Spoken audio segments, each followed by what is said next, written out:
नमस्कार दोस्तों, स्वागत है आपका इस YouTube चैनल हिंदी पाठशाला में।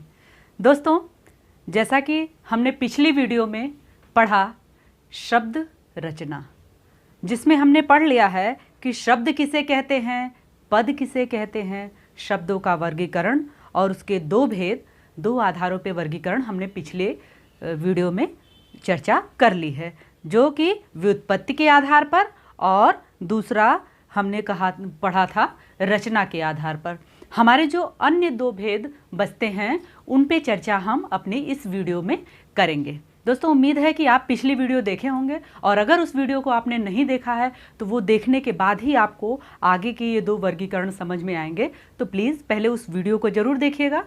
हमारे चैनल पे जाके आप उस वीडियो को देख सकते हैं और अगर आप चाहेंगे तो मैं डिस्क्रिप्शन बॉक्स में उसका लिंक भी आपको दे दूँगी, तो आप वहाँ से भी उसे देख सकते हैं। तो चलिए हम शुरू करते हैं कि पिछले वीडियो में मैंने बता दिया था आपको कि शब्द किसे कहते हैं। ये सारी चीज़ें हमारी चर्चा हो गई थी। तो अब इस भाग में हम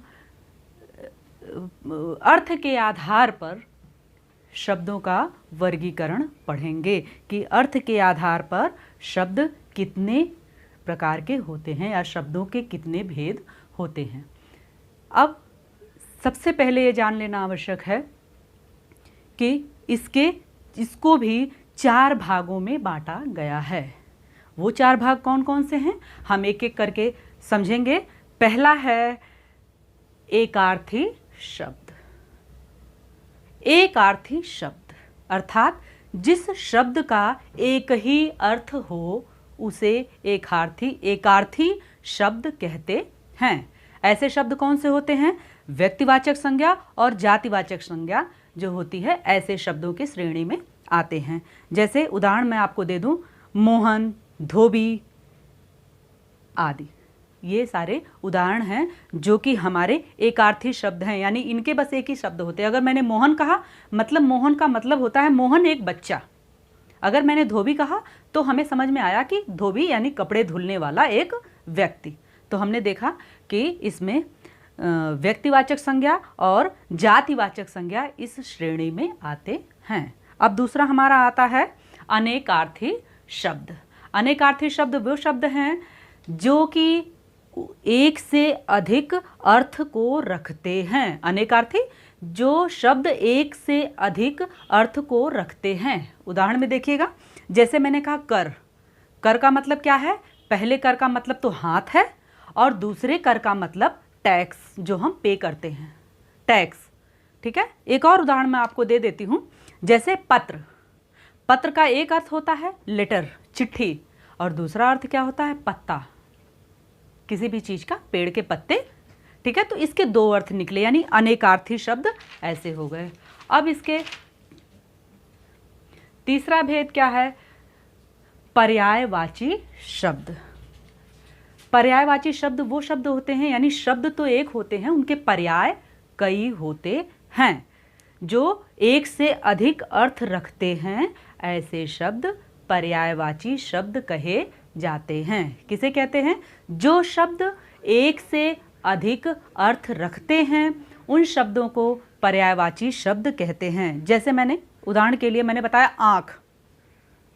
आँख का और क्या अर्थ होता है? आँख को हम कहते हैं नेत्र, नयन, लोचन, चक्षु, कुछ भी कह सकते हैं। तो ये एक से अधिक पर्याय रखते हैं, तो ऐसे शब्द पर्यायवाची शब्द होते हैं। और अंतिम है इसका विलोम शब्द।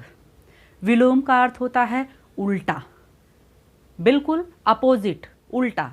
तो विलोम शब्द जैसे दिन, रात, सुबह, शाम, ये हो गए विलोम शब्द। सुख, दुख इत्यादि। ठीक है, तो हमने तीसरा शब्दों का वर्गीकरण, हमने तीसरा उसका भेद पढ़ लिया और वो क्या था हमारा कि रचना के अर्थ के आधार पर। अब हमारे तीन भेद हो गए। पहला क्या था? व्युत्पत्ति के आधार पर। दूसरा क्या था? रचना के आधार पर। तीसरा क्या था? अर्थ के आधार पर। अब चौथा और अंतिम भेद हम पढ़ेंगे, वो है प्रयोग के आधार पर या विकार की दृष्टि से शब्द के भेद। ये हमारा अंतिम है। अब दोस्तों, इसको जान लें कि इसके भी कितने भाग हैं? इसके भी 4 भाग हैं। कैसे? इसके मुख्य रूप से पहले 2 भाग हैं। क्या हैं? विकारी शब्द और अविकारी शब्द।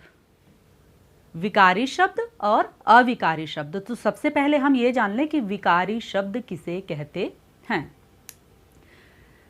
दोस्तों, जिन शब्दों के लिंग, वचन और काल के कारण जिन शब्दों में परिवर्तन आता है, यानी जो शब्द लिंग, वचन और काल के अनुसार परिवर्तित होते रहते हैं अर्थात बदलते रहते हैं, वो शब्द विकारी शब्द कहे जाते हैं। विकारी शब्द का मतलब ही होता है विकार यानी परिवर्तन। तो आसान से शब्दों में कि जिन शब्दों में लिंग, वचन और काल के प्रभाव में आने पर परिवर्तन हो जाता है, यानी जो शब्द बदल जाते हैं, परिवर्तित हो जाते हैं, उन शब्दों को हम विकारी शब्द कहते हैं। और इसके भी 4 भाग हैं। कौन कौन से? तो देखते हैं। संज्ञा, ये विकारी शब्द में आते हैं। संज्ञा, सर्वनाम, विशेषण और क्रिया। ये 4 हमारे ऐसे हैं जो कि विकारी शब्द कहे जाते हैं। एक एक एग्जाम्पल भी हम इसके साथ देखते जाएंगे तो हमारे लिए आसान हो जाएगा। जैसे संज्ञा, लड़का, लड़के, एक वचन में लड़का हुआ, लेकिन वही लड़का जब हम 2 की या अधिक की बात करते हैं तो लड़के हो गया। दूसरा है सर्वनाम, जैसे मैं, मेरा, मुझे, परिवर्तन हुआ। तीसरा है विशेषण, जैसे अच्छा, अच्छी, यानी लिंग के अनुसार परिवर्तन हुआ। जब हमने किसी पुल्लिंग के बारे में कहा तो हमने कहा अच्छा, जब स्त्रीलिंग के बारे में कहा तो क्या कहा? अच्छी। लड़का अच्छा है और लड़की अच्छी है। समझ में आया? अब लास्ट है क्रिया। क्रिया में भी देखिए परिवर्तन होता है। पढ़ता है, पढ़ती है, यानी जब हमने लड़के के बारे में बात कही तो हमने कहा लड़का पुस्तक पढ़ता है, और जब लड़की के बारे में बात कही तो हमने कहा लड़की पुस्तक पढ़ती है। क्लियर? इतना समझ में आ गया? अब हम बढ़ते हैं विकारी, अविकारी शब्द की ओर। ठीक है, अब तक हमने विकारी शब्द पढ़ा, अब अविकारी शब्द, बिल्कुल उसका उल्टा जो विकारी शब्द था, अर्थात जिन शब्दों के रूप परिवर्तित नहीं होते हैं।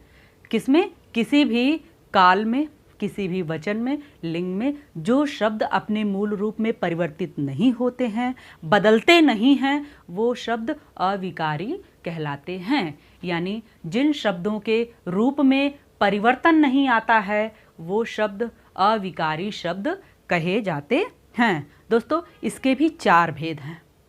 कौन कौन से? एक एक करके हम जानेंगे। नंबर 1 है क्रिया विशेषण, यानी जो कि क्रिया की विशेषता बताता हो। जैसे यहाँ, अचानक, एग्जाम्पल वाक्य में प्रयोग कर लीजिए। यहाँ बैठो, अचानक ट्रेन आ गई। ठीक है। अगला है संबंध बोधक, जिसमें किसी का किसी से संबंध बताया जाए। ये अविकारी शब्दों की बात हो रही है दोस्तों, ध्यान दीजिएगा कि ये शब्द परिवर्तित नहीं होते हैं, चाहे किसी भी लिंग और वचन में आ जाएं।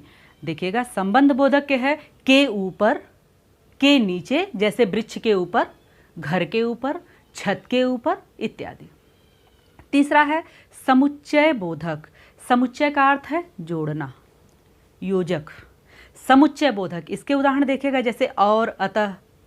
वाक्य में प्रयोग कर लीजिए। राम और श्याम विद्यालय जाते हैं।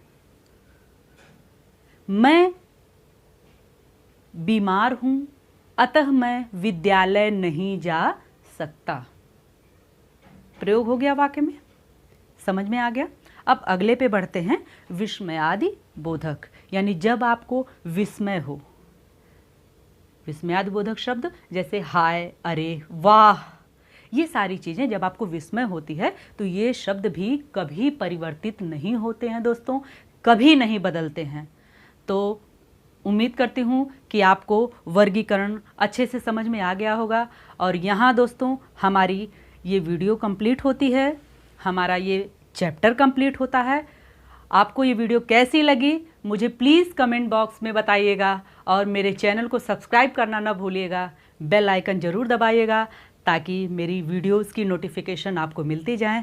और प्लीज़ मुझे कमेंट करिएगा ताकि मुझे आपके सुझाव जान करके अगली वीडियो बनाने में मदद मिल सके। तब तक के लिए धन्यवाद।